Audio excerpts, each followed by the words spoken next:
બનાસકાંઠા પોલીસની સતર્કતાને કારણે પાલનપુરના કુંભલમેર નજીકથી મુંબઈના એક શખ્સ પાસેથી 2 બંદૂક અને 35 જીવતા કારતૂસ સાથે લાખોનો મુદ્દામાલ ઝડપી પાડવામાં આવ્યો છે।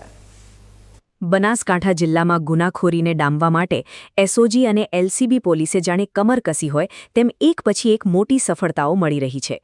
આજે પાલનપુર તાલુકાના કુંભલમેર 4 રસ્તા પાસે પોલીસને એક એવી મોટી સફળતા મળી છે જેણે સૌને ચોંકાવી દીધા છે। પોલીસને ચોક્કસ બાતમી મળી હતી કે એક શખ્સ હથિયારો લઈને આ વિસ્તારમાંથી પસાર થવાનો છે, જેના આધારે કુંભલમેર 4 રસ્તા પર વોચ ગોઠવવામાં આવી હતી। વાહન ચેકિંગ દરમિયાન શંકાસ્પદ જણાતી એક કારને અટકાવી જ્યારે પોલીસે તેની તલાશી લીધી ત્યારે પોલીસ અધિકારીઓ પણ દંગ રહી ગયા હતા। ગાડીની અંદરથી વગર પરવાનાની અને ગેરકાયદેસર એવી 2 બંદૂકો અને 35 જેટલા જીવતા કારતૂસ મળી આવ્યા હતા। આ હથિયારો સાથે મુંબઈના ગોરેગાંવમાં રહેતા કૃષ્ણાકુમાર રામરતન અગ્રવાલ નામના શખ્સની પોલીસે સ્થળ પર જ અટકાયત કરી લીધી હતી। પ્રાથમિક પૂછપરછમાં એવો ખુલાસો થયો છે કે આ મુંબઈનો શખ્સ આ ઘાતક હથિયારો પાલનપુર તાલુકાના દલવાડા ગામના રમેશ માધાભાઈ ગામી નામના વ્યક્તિને આપવા માટે આવ્યો હતો। પોલીસે આ ઓપરેશન દરમિયાન હથિયારો, કારતૂસ અને કાર સહિત કુલ 8,21,750 રૂપિયાનો મુદ્દામાલ કબજે કર્યો છે।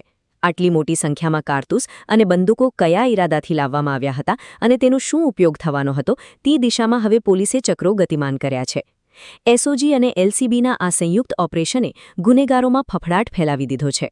હાલમાં ગઢ પોલીસ સ્ટેશન ખાતે આર્મ્સ એક્ટ મુજબ ગુનો નોંધીને બંને આરોપીઓ વિરુદ્ધ કાયદેસરની કાર્યવાહી હાથ ધરવામાં આવી છે। પોલીસની આ સતર્કતાને કારણે કદાચ કોઈ મોટી અઘટિત ઘટના બનતા અટકી ગઈ છે તેમ કહેવું જરા પણ અતિશયોક્તિ નથી। આગામી સમયમાં પૂછપરછ દરમિયાન આ હથિયાર તસ્કરીના નેટવર્કના અન્ય તાર પણ ખુલે તેવી પૂરેપૂરી શક્યતા સેવાઈ રહી છે। પોલીસ દ્વારા હાથ ધરવામાં આવેલી આ કડક કાર્યવાહીએ સ્પષ્ટ કરી દીધું છે કે બનાસકાંઠામાં ગેરકાયદે પ્રવૃત્તિ કરનારાઓ હવે બચી શકશે નહીં અને કાયદો તથા વ્યવસ્થા જાળવવા માટે તંત્ર સજ્જ છે।